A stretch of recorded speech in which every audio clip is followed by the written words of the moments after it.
കുഞ്ഞുങ്ങളുള്ള അമ്മമാർ കുഞ്ഞുങ്ങളെപ്പോഴും നല്ല ക്ലീൻ ആയിട്ടും നീറ്റ് ആയിട്ടും ഇരിക്കാൻ വേണ്ടിയിട്ട് മാക്സിമം ശ്രദ്ധിക്കാറുണ്ട്. എന്നാൽ നിങ്ങൾ കുഞ്ഞുങ്ങളെ ക്ലീൻ ചെയ്യുന്ന സമയത്ത് കുഞ്ഞുങ്ങളുടെ ചില ഏരിയകൾ ക്ലീൻ ചെയ്യുന്നതിന് വേണ്ടിയിട്ട് വിട്ടുപോകാറുണ്ട്. എന്നാൽ നിർബന്ധമായിട്ടും കുഞ്ഞുങ്ങളെ ക്ലീൻ ചെയ്യുന്ന സമയത്ത് വിട്ടുപോകാൻ പാടില്ലാത്തതും കുഞ്ഞുങ്ങളുടെ ക്ലീൻ ചെയ്യേണ്ടതുമായിട്ടുള്ള ഏരിയ ഏതൊക്കെ എന്നുള്ളത് അറിഞ്ഞിരിക്കേണ്ടതും അത്യാവശ്യമായിട്ടുള്ള ഒരു കാര്യമാണ്. അവ ഏതൊക്കെ എന്നതിനെ കുറിച്ച് നോക്കാം ഇന്നത്തെ വീഡിയോയിൽ. ഞാൻ ഡോക്ടർ റിസ. എന്റെ ചാനൽ ആദ്യമായിട്ട് കാണുന്നവരാണെങ്കിൽ സബ്സ്ക്രൈബ് ചെയ്യാൻ മറക്കരുത്. അപ്പൊ നമുക്ക് വീഡിയോയിലേക്ക് കടക്കാം. കുഞ്ഞുങ്ങളുള്ള ഓരോ അമ്മമാരും ഈ പറയുന്ന കുഞ്ഞുങ്ങളുടെ ഏരിയകൾ ക്ലീൻ ആയിട്ട് തന്നെയാണോ ഇരിക്കുന്നത്, അല്ലെങ്കിൽ ക്ലീൻ ആക്കാൻ വിട്ടുപോകുന്നവരാണ് എന്നുണ്ടെങ്കിൽ ഇനിയുള്ള ദിവസങ്ങളിൽ കുഞ്ഞുങ്ങളുടെ ഈ ഏരിയ എപ്പോഴും ക്ലീൻ ആയിട്ടാണോ നീറ്റ് ആയിട്ടാണോ ഇരിക്കുന്നത് എന്നുള്ളത് നിങ്ങൾ ശ്രദ്ധിക്കേണ്ടതാണ്. അപ്പോൾ കുഞ്ഞുങ്ങളെ ക്ലീൻ ചെയ്യുന്ന സമയത്ത് ഇടയ്ക്കൊക്കെ നമ്മൾ വിട്ടുപോകുന്നതും എന്നാൽ നിർബന്ധമായിട്ടും ക്ലീൻ ചെയ്യേണ്ടതുമായിട്ടുള്ള ഏരിയ ഏതൊക്കെയാണെന്ന് നോക്കാം. ഫസ്റ്റ് കുഞ്ഞുങ്ങളുടെ കഴുത്തിലെ മടക്കുകളാണ്. കുഞ്ഞുങ്ങളുടെ കഴുത്തിലെ മടക്കുകളിൽ പാല്, വിയർപ്പ്, കുഞ്ഞുങ്ങൾക്ക് കൂടുതലായിട്ട് ഉമിനീരൊക്കെ ഒലിക്കുന്ന കുഞ്ഞുങ്ങളാണ് എന്നുണ്ടെങ്കിൽ ഉമിനീര്, അതുപോലെ തന്നെ കുളി കഴിഞ്ഞതിന് ശേഷം ശരിയായ രീതിയിൽ വെള്ളം ഒപ്പിയെടുത്തിട്ടില്ല എന്നൊക്കെ ഉണ്ടെങ്കിൽ അവിടെ ഈർപ്പം കൂടുതലായിട്ട് നിൽക്കുന്നതിനുള്ള സാധ്യത വളരെ കൂടുതലാണ്. അതുപോലെ തന്നെ കുഞ്ഞുങ്ങളെ കുളിപ്പിക്കുന്നതിന് മുൻപ് ഓയിലൊക്കെ അപ്ലൈ ചെയ്തിട്ടുണ്ട് എന്നുണ്ടെങ്കിൽ അതൊക്കെ ശരിയായ രീതിയിൽ കുഞ്ഞിന്റെ കഴുത്തിന്റെ മടക്കുകളിൽ നിന്ന് നമ്മൾ നീക്കം ചെയ്തിട്ടില്ല എന്നൊക്കെ ഉണ്ടെങ്കിൽ അവിടെ ഈർപ്പം നിലനിൽക്കുകയും ഈ ഈർപ്പം കുഞ്ഞുങ്ങൾക്ക് ഇറിറ്റേഷൻ ഉണ്ടാക്കുകയും റാഷസ് ഒക്കെ ഉണ്ടാവുന്നതിന് ഇടയാക്കുകയും ഇത് കാരണം കുഞ്ഞുങ്ങൾക്ക് കൂടുതൽ അസ്വസ്ഥതയൊക്കെ ഉണ്ടാക്കുന്നതിന് ഇടയാക്കുകയും ചെയ്യുന്നതാണ്. അതുകൊണ്ട് തന്നെ കുഞ്ഞുങ്ങളുടെ കഴുത്തിന്റെ മടക്കിന്റെ മുൻവശവും ബാക്ക് വശമൊക്കെ എപ്പോഴും നല്ല ക്ലീൻ ആയിട്ടും ഡ്രൈ ആയിട്ട് ഇരിക്കുന്നതിന് വേണ്ടിയിട്ടും നിങ്ങൾ ശ്രദ്ധിക്കേണ്ടതാണ്. ചില കുഞ്ഞുങ്ങളിലൊക്കെ നിങ്ങൾ ശ്രദ്ധിച്ചിട്ടുള്ള ഒരു കാര്യമായിരിക്കും കുഞ്ഞിന്റെ കഴുത്തിന്റെ ഒരു മടക്കിന്റെ ഭാഗത്തായിട്ട് റെഡ് കളറായിട്ട് ഈർപ്പം നിൽക്കുന്നത് കാരണം ഉണ്ടാവുന്നത്. ഇത് കുഞ്ഞുങ്ങൾക്ക് കൂടുതൽ ബുദ്ധിമുട്ടുണ്ടാക്കുന്നതാണ്. അതുപോലെ തന്നെ തടിയുള്ള കുട്ടികളൊക്കെയാണ് എന്നുണ്ടെങ്കിൽ ഈ ഒരു മടക്കിന്റെ ഭാഗത്തൊക്കെ റാഷസ് ഒക്കെ കൂടുതലായിട്ട് ഉണ്ടാവുന്നതിനുള്ള സാധ്യതയുണ്ട് നമ്മൾ ശരിയായിട്ട് ആ ഒരു ഭാഗം ക്ലീൻ ചെയ്തിട്ടില്ല എന്നുണ്ടെങ്കിൽ. സെക്കൻഡ്, കുഞ്ഞുങ്ങളുടെ ചെവിയുടെ പുറകു വശമാണ്.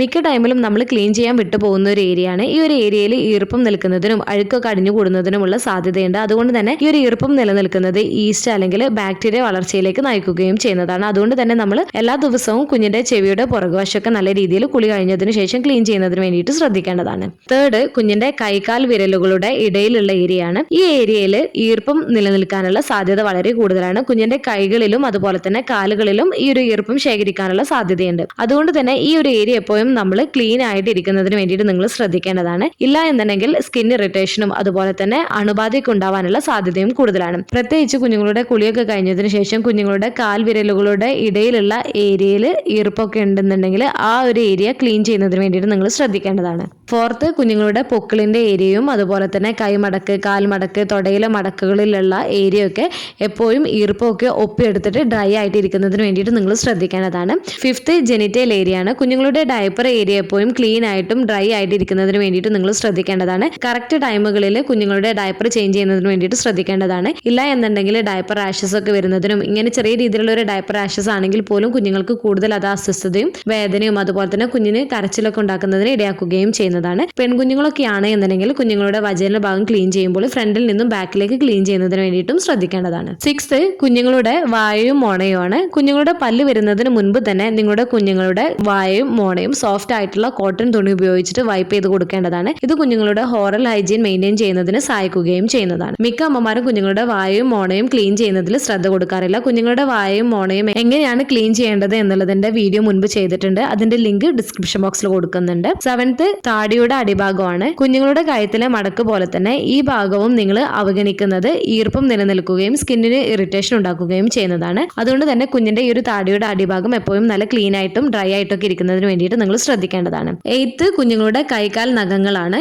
മിക്കവരും ചെറിയ കുഞ്ഞുങ്ങളല്ലേ എന്ന് വിചാരിച്ചിട്ട് കുഞ്ഞുങ്ങളുടെ നഖം വെട്ടിക്കൊടുക്കുക അല്ലെങ്കിൽ നഖത്തിലുള്ള ചെളികളൊക്കെ അടിഞ്ഞുകൂടാനുള്ള സാധ്യതയുണ്ട്. പലരും ഇത് ശ്രദ്ധിക്കാറില്ല. കുഞ്ഞുങ്ങളുടെ നഖം കറക്റ്റ് ആയിട്ടുള്ള രീതിയിൽ വെട്ടിക്കൊടുക്കുന്നതിന് വേണ്ടിയിട്ടും കുഞ്ഞുങ്ങളുടെ നഖത്തിനടിയിലുള്ള ചെളികളൊക്കെ നീക്കം ചെയ്യുന്നതിന് വേണ്ടിയിട്ടും ശ്രദ്ധിക്കേണ്ടതാണ്. അപ്പോൾ കുഞ്ഞുങ്ങളെ ക്ലീൻ ചെയ്യുന്ന സമയത്ത് ഈ പറഞ്ഞ ഏരിയകളൊക്കെ ക്ലീൻ ആയിട്ടാണ് ഇരിക്കുന്നത് അല്ലെങ്കിൽ ക്ലീൻ ചെയ്തിട്ടില്ല എന്നുണ്ടെങ്കിൽ ക്ലീൻ ചെയ്യുന്നതിന് വേണ്ടിയിട്ടും നിങ്ങൾ ശ്രദ്ധിക്കേണ്ടതാണ്. കാരണം കുഞ്ഞിലെ സ്കിന്നിലെ പ്രശ്നങ്ങൾ, അണുബാധകൾ, കുഞ്ഞിന് അസ്വസ്ഥത എന്നിവ തടയുന്നതിന് ഈ ഏരിയകൾ പതിവായി വൃത്തിയാക്കുന്നത് പ്രധാനമാണ്. കൂടാതെ ചെറുപ്പം മുതലേ നല്ല ശുചിത്വ ശീലങ്ങൾ വളർത്തിയെടുക്കാൻ ഇത് സഹായിക്കുന്നതുമാണ്. അപ്പോൾ ഈ ഒരു വീഡിയോ നിങ്ങൾക്ക് യൂസ്ഫുൾ ആയിട്ടുണ്ടെങ്കിൽ മറ്റുള്ളവർക്കും കൂടെ ഷെയർ ചെയ്ത് കൊടുക്കുക. എന്തെങ്കിലും ഡൗട്ടുകൾ ഉണ്ടെങ്കിൽ കമന്റ് ആയിട്ട് ചോദിക്കാവുന്നതാണ്. അടുത്തൊരു വീഡിയോയിൽ കാണുന്നത് വരെ ബൈ.